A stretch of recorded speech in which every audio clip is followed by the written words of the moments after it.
기도하겠습니다. 사랑의 하나님, 오늘도 각자의 자리에서 예배할 수 있게 해주심에 감사합니다.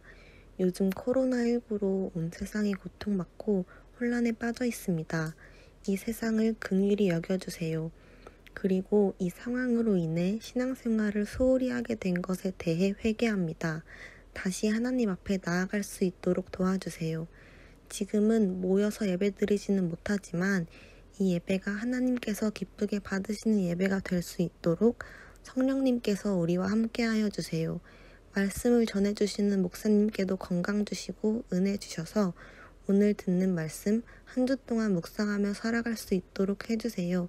예수님의 이름으로 간절히 기도드립니다. 아멘. 안녕하세요. 반갑습니다. 한 주가 지났네요. 이 한 주 동안 잘 지냈는지 모르겠는데 여러 가지 코로나의 상황들이나 그런 것들이 심해지기는 했으나 우리 하나님의 은혜를 구하며 오늘도 우리는 말씀을 읽고 그 말씀이 어떤 뜻인지 알기 위해 애쓰며 예배합니다. 오늘 말씀은 마태복음 12장 9절에서 21절까지의 말씀인데요. 오늘도 먼저 말씀을 읽고 그 말씀의 은혜를 함께 나누고자 합니다. 말씀이 있습니다. 거기에서 떠나 그들의 회당에 들어가시니 한쪽 손 마른 사람이 있는지라 사람들이 예수를 고발하여 하여 물어 이르되 안식일에 병 고치는 것이 옳으니이까 예수께서 이르시되 너희 중에 어떤 사람이 양 한 마리가 있어 안식일에 구덩이에 빠졌으면 끌어내지 않겠느냐 사람이 양보다 얼마나 더 귀하냐 그러므로 안식일에 선을 행하는 것이 옳으니라 하시고 이에 그 사람에게 이르시되 손을 내밀라 하시니 그가 내밀매 다른 손과 같이 회복되어 성하더라. 바리새인들이 나가서 어떻게 하여 예수를 죽일까 의논하거늘 예수께서 아시고 거기를 가시니 많은 사람이 따르는지라 예수께서 그들의 병을 다 고치시고 자기를 나타내지 말라 경고하셨으니 이는 선지자 이사야를 통하여 말씀하신 바 보라 내가 택한 종 곧 내 마음에 기뻐하는 바 내가 사랑하는 자로다. 내가 내 영을 그에게 줄 터이니 그가 심판을 이방에 알게 하리라. 그는 다투지도 아니하며 들레지도 아니하리니 아무도 길에서 그 소리를 듣지 못하리라.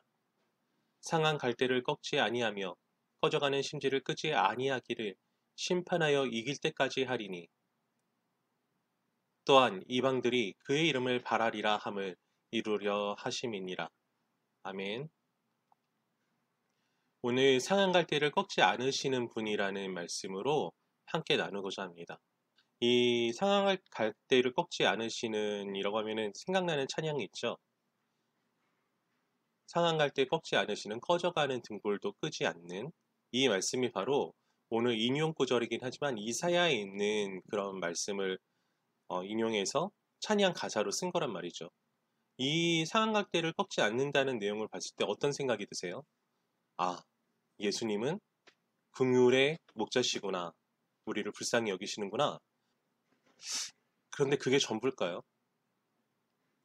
이 찬양을 우리가 많이 부르긴 하지만 거기에서 더 발전된 마음이 우리 안에 이 말씀을 읽으면 있어야 된다고 생각을 합니다.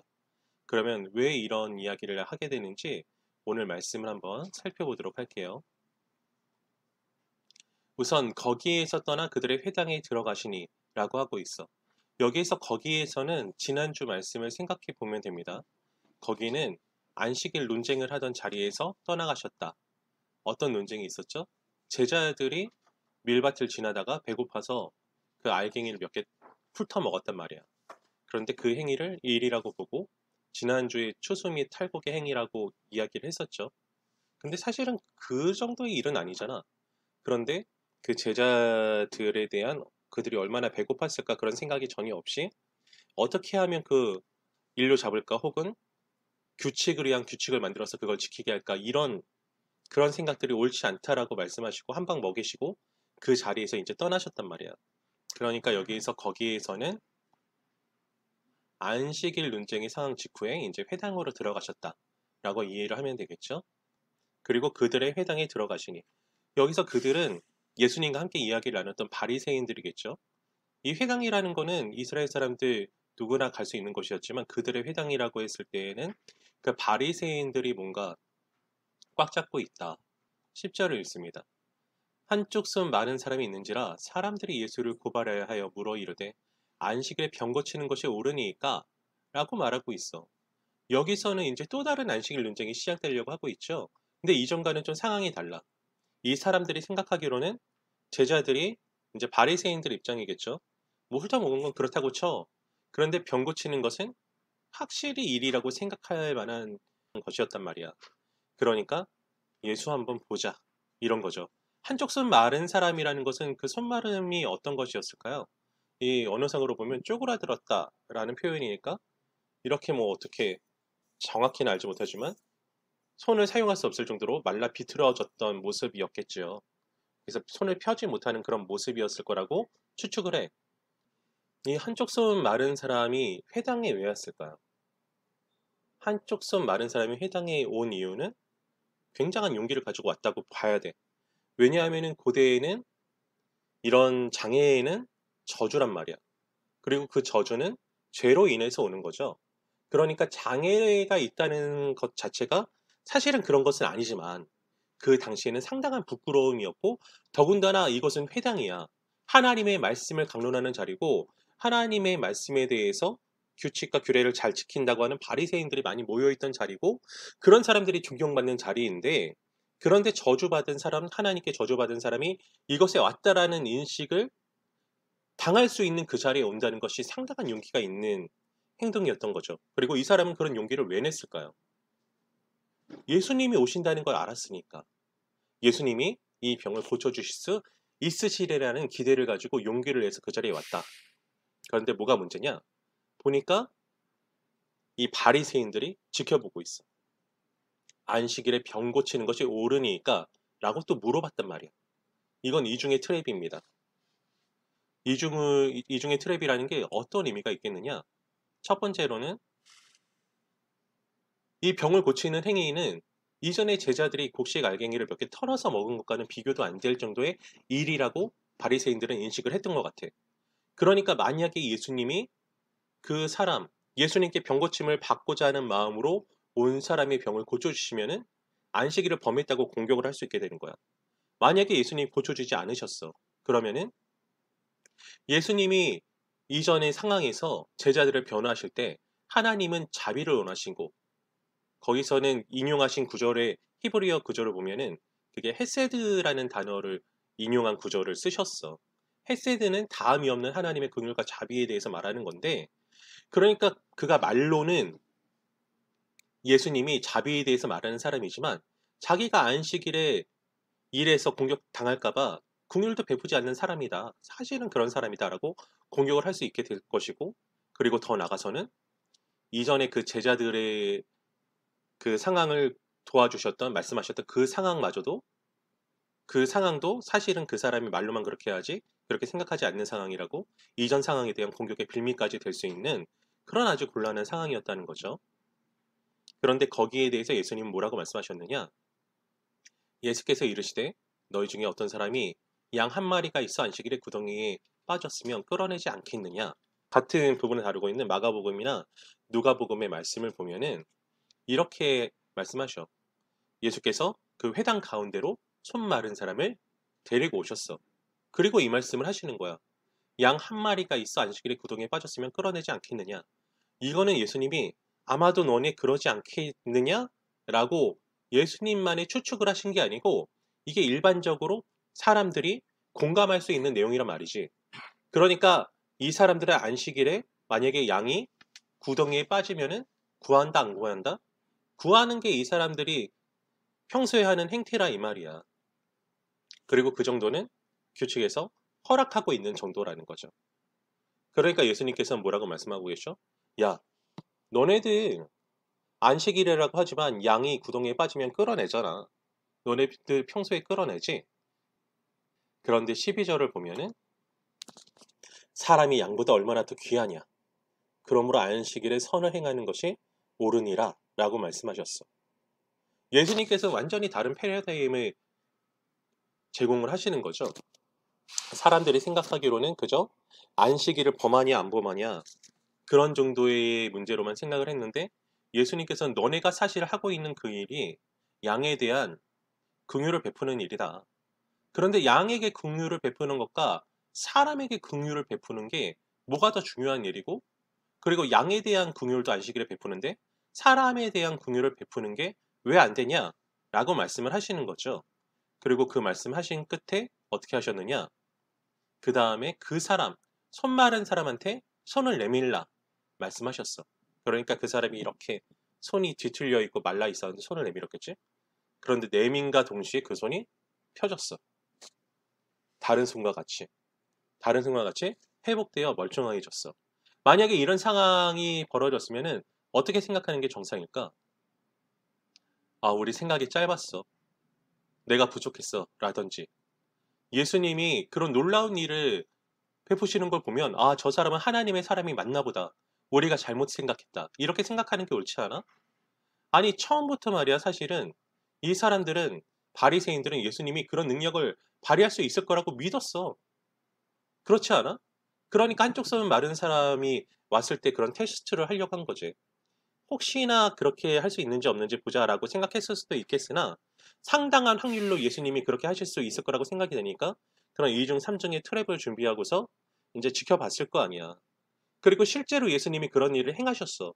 그럼 그런 놀라운 일을 행하셨으면 그 예수님에 대한 어떤 경외감이나 존경심이나 자기들이 틀렸음에 대한 일이나 아니면 예수님의 그 가르침, 자비에 대한 그 가르침을 들었을 때에 그들이 이제 변화되고 꼬꾸라지고 하는 일들이 있었어야만 할 것 같은데, 왜냐하면 예수님이 바른 말씀하셨고 그리고 그 자신의 능력을 보이심으로 자기가 그런 권위 있는 자라는 것을 보여주셨잖아. 그런데 14절을 보면 뭐라고 말씀하고 있냐면 바리새인들이 나가서 어떻게 하여 예수를 죽일까 의논했다고 말하고 있어. 도무지 이해가 되지 않는 상황이지. 바리새인들은 이렇게 연약하고 어리석고 무엇이 옳은지에 대해서 생각하지 못하고 그저 자신들의 입장에 대해서, 자신들의 어떤 종교적인 위치에 대해서, 사회적인 지위에 대해서 이제 도전을 받을까봐 혹은 자신들의 망신준 그 예수를 죽일 생각만 하고 있는 이상한 사람들이었다는 거지. 그리고 뒤에 말씀 빠르게 읽어볼게요. 15절에 그런데 예수님께서 어떻게 하셔? 예수께서 아시고 거기를 떠나가시니 많은 사람들이 따르는지라 예수께서 그들의 병을 다 고치시고 16절까지 읽어보고 얘기합니다. 자기를 나타내지 말라 경고하셨으니, 예수님이 근데 어떤 방식으로 일하셨죠? 예수님께서는 그 바리새인들을 일망타진할 수 있는 능력이 있으셨을까요? 없으셨을까요? 예수님 기도 한 번이면 그들이 잠자듯이 어떻게 될 수 있었을까요? 없었을까요? 예수님께서는 놀라운 권능을 행하실 수 있는 분이셨어. 그리고 바리새인들이 자기를 죽이려고 모의하는 걸 아셨어. 만약에 우리와 같은 상황이 나의 상황이었으면 어떻게 했을까? 나 같았으면 가만 안 뒀을 것 같아. 그런데 예수님께서는 어떻게 하셨죠? 그 사실을 다 아셨는데 거기를 그냥 떠나가셨어. 그들과 다투지도 않고 논쟁하지도 않고 그들을 어떻게 하시지도 않고 그저 떠나가셨어. 그들을 떠나가시고 많은 사람들이 예수님 따라왔을 때 예수님이 병 고쳐줬다고 예수님한테 득이 되는 상황이 하나도 없고, 방금 이 상황도 예수님이 안식일에 한쪽 손 마른 사람 고쳐주셨다가 곤란해지신 상황이잖아. 그러나 그럼에도 불구하고 예수님을 따르는 사람들의 병을 다 고쳐주셨다 이 말이에요. 그리고 하시는 말씀이 야, 내가 해줬다고 얘기하지 마 라고 말씀하셨어. 자신의 어떤 유명세나 능력이나 그런 것들을 드러내는 걸 원치 아니하셨는데, 그런데 사실은 성경에서 이 일은 굉장히 오랫동안 예언이 됐던 상황이야. 이는 선지자 이사야를 통하여 말씀하신 바 이미 예언된 하나님의 뜻이었다는 거죠. 자, 봅니다. 보라, 내가 택한 종, 곧 내 마음에 기뻐하는 바, 내가 사랑하는 자로다. 이것은 예수님께서 세례 받으실 때 하늘에서, 세례 요한한테 세례 받으실 때 하늘에서 들렸던 소리죠. 내가 내 영을 그에게 줄 터이니 그가 심판을 이방에 알게 하리라. 이거는 예수님에 대한 예언이야. 예수님이 어떻게 하실 것이냐? 이방을 심판하실 거라는 거야. 심판한 것은 잘못한 사람을 망하게 하시고 시시비비를 가리신다는 그런 권능이 있는 분이라는 거죠. 그런데 그가 심판하실 때까지 일하시는 방식이 어떤 방식이냐? 그는 다투지도 아니하며 들레지도 아니하리니. 이 들레다라는 단어는 cry out, 크게 소리치고 외친다라는 그런 의미를 가지고 있어. 그러니까 다툴 때 자동차가 펑 하고 사고가 나는 뒷목 잡고 나가서 목소리 큰 사람이 이긴다고 하지. 그러니까 이것도 다툰다라는 의미가 있는 거야. 그러니까 예수님은 큰 소리 내면서 다투는 방식으로 일하지 않으신다. 그리고 아무도 길에서 그 소리를 듣지 못하리니. 왜 듣지 못해? 예수님이 다투시지를 않으니까 아무도 그 소리를 듣지 못한다. 그러니까 예수님은 다투고 소리치는 방식으로 일하지 않으신다. 20절에 그리고 그가 일하시는 방식은 상한 가격대를 꺾지 아니하며 꺼져가는 심지를 끄지 아니하기를 심판하여 이길 때까지 하리니. 어떤 나무가 있다고 칩시다. 나무는 가지치기를 하기 마련이죠. 가지치기 할 때 특별히 어떤 걸 먼저 잘라내고 싶겠어? 상하고 이제 열매를 못 맺을 것 같고 그런 부분들을 잘라서 이제 열매를 맺을 가지에 더 영양분이 잘 가도록 할 거 아니야. 그리고 형광등이 깜빡하고 있으면 어떻게 하고 싶겠어? 그 형광등이나 전등을 그냥 빼서 깨버리던지 새거로 갈아 끼던지 할 거 아니야. 그런데 예수님은 그러지 아니하신다. 언제까지? 심판하여 이길 때까지. 그러니까 이건 어떻게 생각할 수 있을까요? 연약한 사람, 쓸모없어 보이는 사람들까지도 예수님은 품고 가신다는 거야. 그들을 싸우고 죽이고 멸하시는 방식으로 그 심판하실 때까지 그런 방식으로 일하지 아니하시고 심판하실 때 그런 일들을 하시겠지만 그때까지는 그런 긍휼과 자비를 보이신다. 그리고 또한 이방들이 그 이름을 바라리라 함을 이루려 하심이니라. 그러니까 그 모든 상황들이 왜 그렇게까지 하시느냐? 이방들이 예수님을 믿을 때까지 기다리신다는 거죠. 여기서 말하는 이방은 예수님 알지 못하고 믿지 못하는 사람들을 이야기합니다. 그러니까 오늘의 말씀에서 예수님이 바리새인들이 예수님을 되도 않는 일로 공격하고 죽이려고 마음을 먹었지만 예수님은 그 자리를 그냥 피해버리시고 그들을 멸하지 않으시고 쉽게 말해서 상한 갈대를 꺾지 않으셨어. 그럼 여기서 상한 갈대는 누구인가? 우리가 생각하기로는 한쪽 손 마른 사람이 상한 갈대고 꺼져가는 등불이라고 생각을 할 수가 있어. 그것도 일면 맞겠지. 연약한 사람이니까. 그런데 이 문맥상 봤을 때 상한 갈대고 꺼져가는 등불은 오히려 예수님을 죽이려고 했던 바리새인들이라 이 말이에요. 그러니까 무슨 말이냐? 예수님께서는 예수님을 죽이려고 하는 자들에게조차 긍휼과 자비를 베푸셨어. 예수님을 죽이려고 하는 사람들에게조차 긍휼과 자비를 베푸셨습니다. 그리고 그게 예수님이 심판하시는 날까지 행하실 예수님이 일하시는 방식이라 그거예요. 우리는 우리를 예수님의 제자라고 얘기를 합니다. 예수님의 제자는 어떤 사람들이죠? 예수님께 배워서 그 배운 대로 살아가는 사람들이 예수님의 제자야. 예수님은 상한 갈대를 꺾지 아니하시는 분이야. 상한 갈대 꺾지 않으시는 꺼져가는 등불 끄지 않는 그 사랑. 이렇게 얘기할 때 우리는 그 사랑이 나에 대한 사랑이길 바라고 연약한 나를 살리시는 사랑이기를 바라고 연약한 나를 오래 참으시는 사랑이기를 바랐으나 그것도 맞지만 그러나 예수님께서 오늘의 말씀에서 보여주셨던 그 꺾지 않으시는 상한 갈대는 바리새인들 오히려 예수님께서 꺾어버리심이 마땅한 것 같은 그 사람들조차도 예수님은 꺾지 않으셨다. 그게 예수님이 일하시는 방식이다. 라고 생각했을 때 우리는 어디까지 예수님을 쫓아가야 되는지에 대해서 생각을 해봐야 된다는 거야. 내가 상한 갈대니까 나를 꺾지 않으시는 예수님께 만약에 감사한다면은 나 또한 예수님이 상한 갈대 꺾지 않으시는 방식으로 일하신 것을 쫓아서 따라 살아야 된다는 거죠. 나한테 잘못한 사람들, 나한테 못되게 구는 사람들, 내 마음에 들지 않는 사람들을 꺾어버리고 꺼버리고 그리고 미워하고 생각하지 않고 살아가는 것이 아니라 자기를 죽이려고 했던 바리새인들조차 꺾지 아니하시고 자비를 베푸셨던 예수님의 방식을 따라서 우리도 그들에 대해서 자비와 사랑의 모습을 베풀어야 된다는 거죠. 그럼 어떻게 하는 게 그렇게 살아가는 걸까요? 참아주고 기다려주는 방식으로 일을 해야 된다는 거지. 최소한 지금 이 상황에서 민감한 상황일 수도 있지만 교회의 이름으로 과격하게 행동하는 건 옳지 않다고 봐요. 개인적인 삶에 있어서도 어떤 방식으로 적용할지는 개인적으로 한번 생각을 해봅시다. 무엇을 쫓아서? 예수님을 쫓아서. 예수님이 자기를 죽이려 하는 자들조차도 자비를 베푸셨다라는 것, 그것을 생각하면서 그렇다면 우리는 이 삶을 살아가면서 자비를 베풀 수 없는 영역은 없다는 것을 생각해 볼 수 있겠죠. 나를 죽이려고 하는 사람들에게 조차도 우리는 긍휼과 자비를 베풀 수 있어야 돼. 예수님을 쫓아 살아간다면. 그렇게 살아갈 수 있겠습니까? 단언컨대 그렇게 살아갈 수 없죠. 그래서 우리는 기도해야 되는 겁니다. 분명히 말씀에서 가르쳐 주셨으니 그 말씀대로 살아가기 위해서 우리는 애쓰고 기도하고 말씀에 나 자신을 쳐서 복종시키는 삶을 살아가려고 애써야 될 거예요. 그 삶을 살아갈 수 있는 우리가 될 수 있기를 바랍니다. 학교에서 누군가 다투거나 혹은 집에 있는 시간이 오래돼서 이제 집안의 식구들과 불화가 있을 수도 있는데 뭐 원수에 대해서도 자비와 긍휼을 베푸는데 내 사랑하는 주변 사람들에 대해서는 뭐 말할 것도 없겠죠.